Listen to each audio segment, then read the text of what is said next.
The air is soft and warm. We've just started a 600-mile river journey that you could either call a pilgrimage or a post-mortem on time long past. We're passing palm trees and mud hut villages, sugar plantations, and a panorama that hasn't changed in any of its essentials in 5,000 years. Caesar would have recognized that helmsman's features. Mark Antony would have seen hundreds of such like feluccas carrying sugarcane and cotton, for we're navigating the world's most historic river.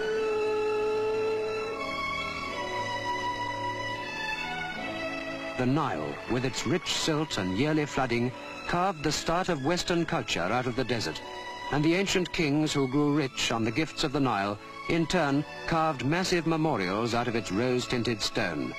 Luxor Temple, where Ramesses left his huge monuments to dwarf us and the centuries to near insignificance. This was Thebes, imperial city of the pharaohs for 1,000 years. In such great temples, the sun god, Amun-Ra, was worshipped for longer than the whole of our Christian epoch. In fact, you'll find on this journey up the Nile, the sun still has its dedicated devotees. For centuries, tomb robbers scoured the Nile Valley, rifling the sepulchres, and in the Middle Ages, even grinding mummies to a powder that was sold as medicine. And waves of religious fanatics systematically defaced whatever ancient monuments they came across to blot out the idolatry of these pre-Christian beliefs. The wonder is that anything so unspoilt as this temple at Edfu could escape their destructive zeal.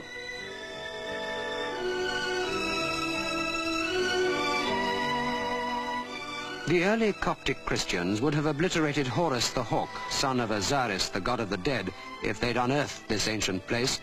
But many of the treasures of the Nile lay undiscovered until the turn of the last century, when Egyptology really began. Now, passengers on the riverboat can recapture the whole grandeur in easy stages and see from vivid records how the pharaohs lived. You can go on from here to where the Nile cascades through a great cataract and farther in a 10-day scheduled trip which once only the leisured few could enjoy.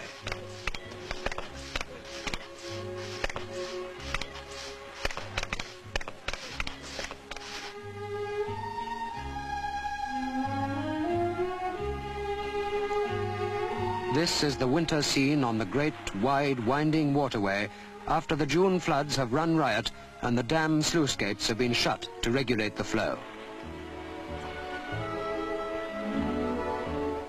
There's a scurrying aboard, for this is the season when the steamer can edge in and disembark visitors on the clay bank here at Kamombo, so they can see one of the last temples of the Upper Nile that isn't threatened with flooding when the big new dam is built just upriver at Aswan.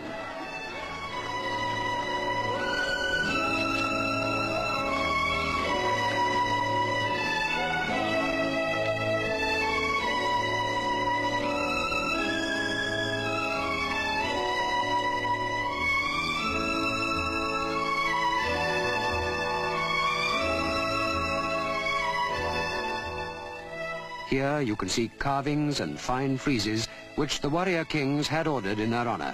In some places they're colored white from lime, blue from azurite, and red from the iron in the surrounding rocks.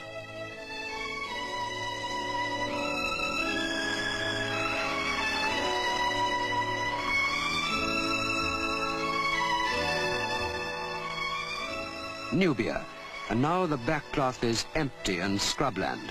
Here's the dry land that will be buried deep underwater, along with a score of temples ages older than Methuselah. These sphinxes at Wadi el-Sibah, which became water animals when the first dam was built, will be moved, together with the temple, when the new, bigger one is there. But there are others which may disappear and disintegrate.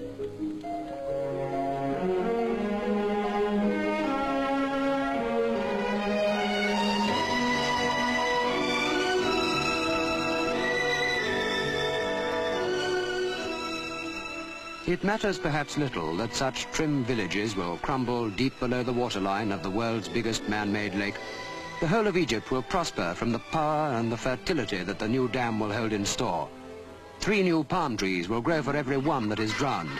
The ducks will find new reeds to rest in. It matters little if a few tombs and temples are lost in the flood.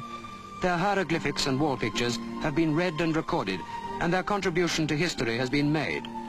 But there is one threatened place whose loss would leave the world impoverished, You reach it, if you can contrive to do so, at sunrise. Abu Simbel.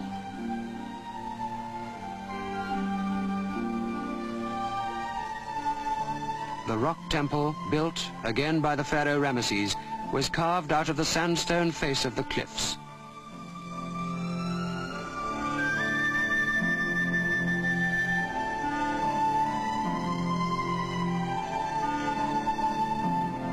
This temple was built so that the rising sun would shine direct into the inner sanctuary of the gods and light the face of the pharaoh Ramesses once a year.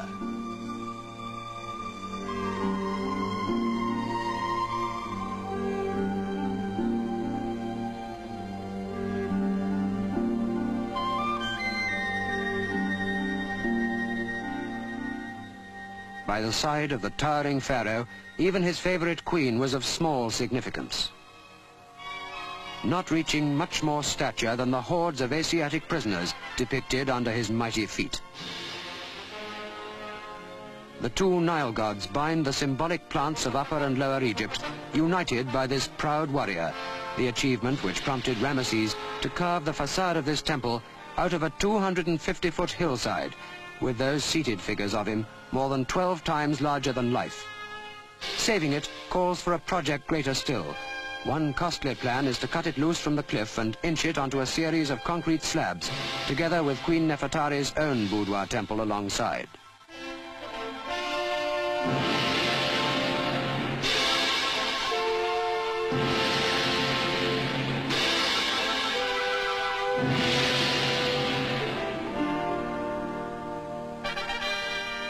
Look at the young queen, and it's hard to realize all this was built as long before Christ as St. Paul's Cathedral was built after him. So fresh and young and modern does this girl queen look. The river of Egypt truly has many hidden secrets. So look now with wonderment at Abu Simbel, lest any hope of saving it is abandoned, and in a few years these treasures too are hidden irrevocably by the waters of the Nile.